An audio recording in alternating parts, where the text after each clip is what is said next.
1 an après le désastre, les cicatrices du Sichuan sont encore béantes. Les ruines témoignent de la violence inouïe qui a frappé cette terre. Mais au milieu de la désolation, une force nouvelle a déjà commencé à germer. C'est l'histoire d'une renaissance, celle d'un peuple qui a refusé de céder au désespoir. La Chine tout entière s'est mobilisée. Une reconstruction d'une ampleur et d'une vitesse jamais vue est en marche. C'est bien plus qu'une simple réparation. C'est une véritable métamorphose. Regardez ces images.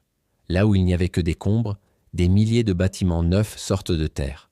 Des villes entières sont redessinées, repensées.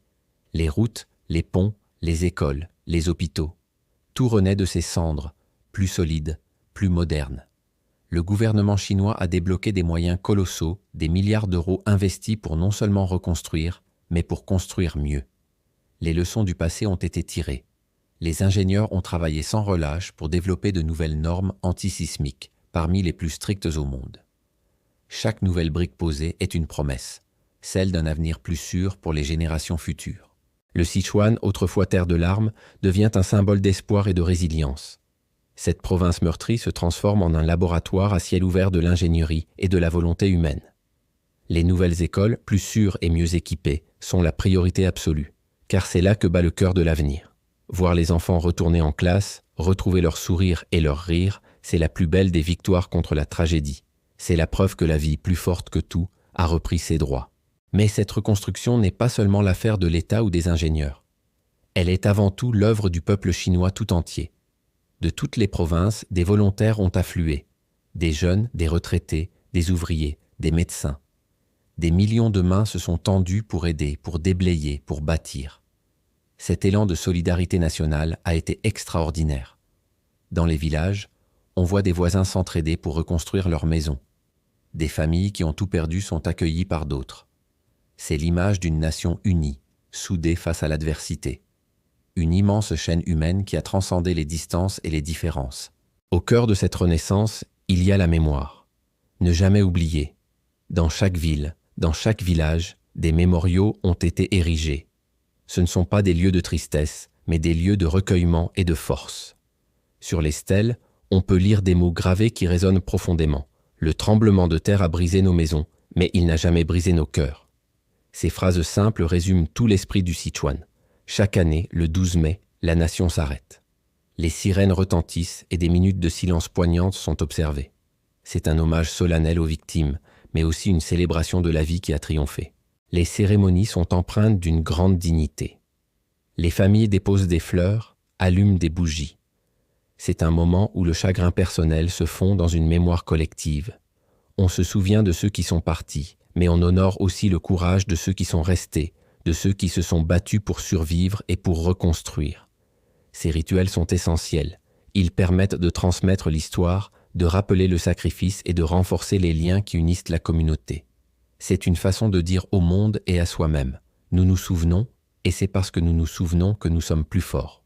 Le monde entier a découvert, à travers ce drame, une autre facette de la Chine. Au-delà de sa puissance économique et de sa croissance fulgurante, c'est une Chine humaine, courageuse et incroyablement résiliente qui s'est révélée. La gestion de la crise, la mobilisation sans précédent et la rapidité de la reconstruction ont forcé l'admiration. On a vu une nation capable de se relever des pires épreuves, d'unir ses forces et de transformer la douleur la plus profonde en une énergie créatrice.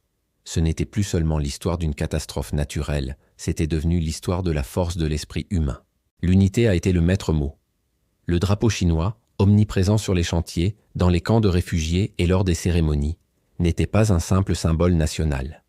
Il représentait la promesse d'un soutien indéfectible, la certitude que personne ne serait abandonné. Pour les habitants du Sichuan, voir ce drapeau, c'était savoir que 1,4 milliard de personnes étaient derrière eux, partageant leurs peines et participant à leur effort. C'était le symbole tangible d'une nation qui fait corps avec ses enfants meurtris. Aujourd'hui, quand on parcourt le Sichuan, on peut encore deviner les traces de la tragédie. Quelques ruines ont été préservées intentionnellement, comme des cicatrices assumées pour ne jamais oublier la fragilité de l'existence. Mais ce qui frappe surtout, c'est la vitalité qui a reconquis le paysage. Des villes nouvelles, vertes et modernes. Une économie locale qui a su se réinventer, notamment autour d'un tourisme mémoriel et d'une agriculture de pointe. Les enfants du séisme sont devenus de jeunes adultes, porteurs de cette histoire et déterminés à construire un avenir meilleur. Le 12 mai 2008 reste à jamais gravé dans la mémoire collective. C'est le jour où la Terre a tremblé avec une fureur apocalyptique. Mais c'est aussi et surtout le jour où une nation tout entière s'est tenue debout, unie, forte et résolue. L'histoire du séisme du Sichuan n'est pas seulement une histoire de destruction, c'est une puissante leçon de vie, une ode à la résilience, à la solidarité et à l'incroyable capacité de l'humanité à se relever, à se reconstruire et à regarder vers l'avenir avec courage et espoir. Merci d'avoir suivi cette série documentaire jusqu'au bout. L'histoire du Sichuan est une source d'inspiration pour nous tous. Si ce récit vous a touché, n'hésitez pas à laisser un commentaire, à aimer la vidéo et à vous abonner à la chaîne pour ne manquer aucun de nos futurs contenus. Votre soutien est notre plus grande motivation. Prenez soin de vous et à très bientôt.